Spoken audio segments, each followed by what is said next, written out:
My name is Shafira Aulia Sylvani and my student number is 182. Today I'm going to discuss a novel by Ellie Blake, which is The Frostblood. And the genre of Frostblood is YI fantasy or young adult fantasy, romance, adventure with a bit of action and mystery as well. So why I love this book because it's very interesting to read since the elements are perfectly combined in this book. I think Ellie Blake done a very good job of it since she put the fantasy elements like kingdom, superpower, and bending and a throne with the Roman scenes, mystery and action where Ruby has to start a battle and also adventure together, which makes it develop very, very well. And second one is this book is a very an exciting book. You won't find yourself bored when you read this. There's always something going on to keep you turning up to the next page. There is always something comes up about the element of the story, and like suddenly you know the fact about some characters, and suddenly you know the fact of some places or the history here and others. For example, you know the reason why Brother Tistel knew about firebending that much, even though he lives in the Ice Kingdom, so that he can teach Ruby, as the main character, to control his temper and control his bending. For your information, I love YA fantasy so much, and if you do, then I think you will probably love this book as well. You will find it interesting. And also, this book has very, very good plot twists like boom, Arcus, knowing the fact that Arcus, as the main character here, he is the assassinated king, King Akur. Arcus and Akur. Like, wow, it's just super good. And her ally, named Marilla, or known as the daughter of the king's advisor, had a romance chemistry with King Rasmus before King Rasmus was being tempted to dark spirit, of course. And that also a plot twist. And the plot is about the other fire kingdom that exists besides this kingdom of Temptasia. And I think Blake just wrapped this book very smoothly and very perfectly. And for the relevant issue to today's situation, I related it with the moral of the story, like the emotion of control. You know, emotion of control is the problem that common be seen in teenagers these days, right?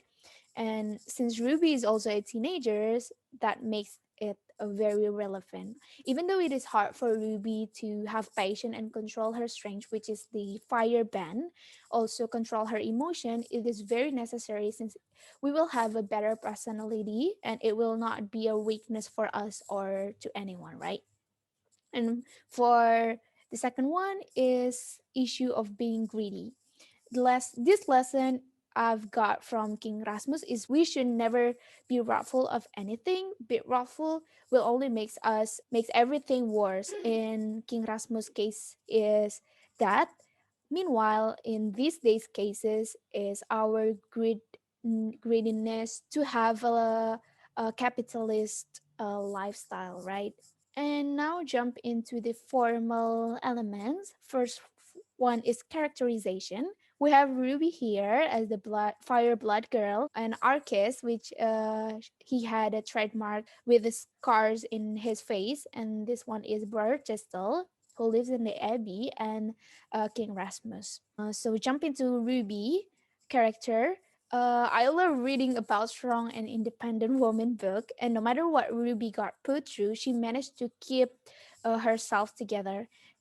She is the main protagonist character here. I admire her so much, and she lost her mother while protecting her. That makes she wanted to kill the Ice Kings more.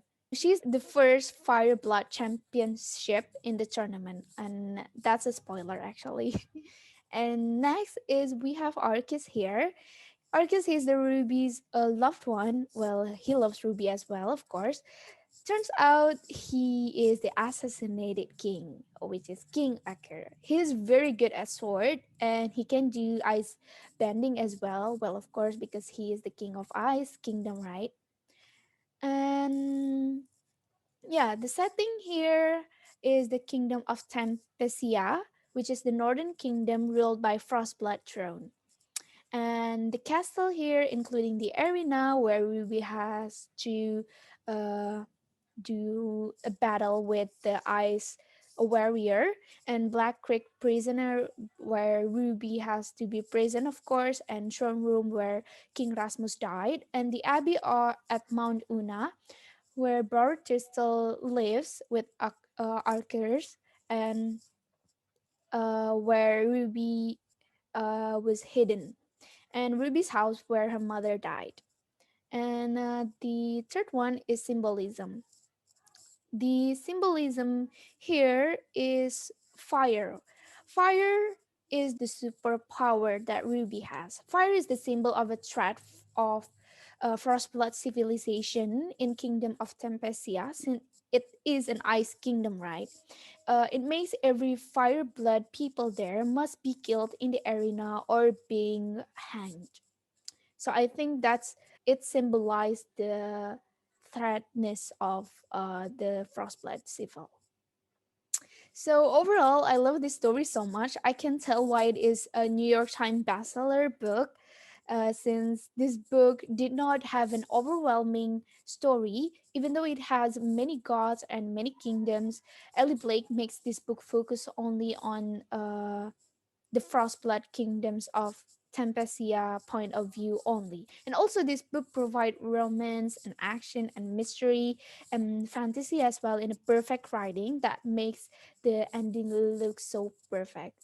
Even though it has a very complicated problem, but the character is not that many, so it is more focused with the character and a complicated problem that happened to the character. And I think Ellie Blake did a very good job to state the fire bending and ice bending together. It just makes this book is super easy to read and nice and good and smooth.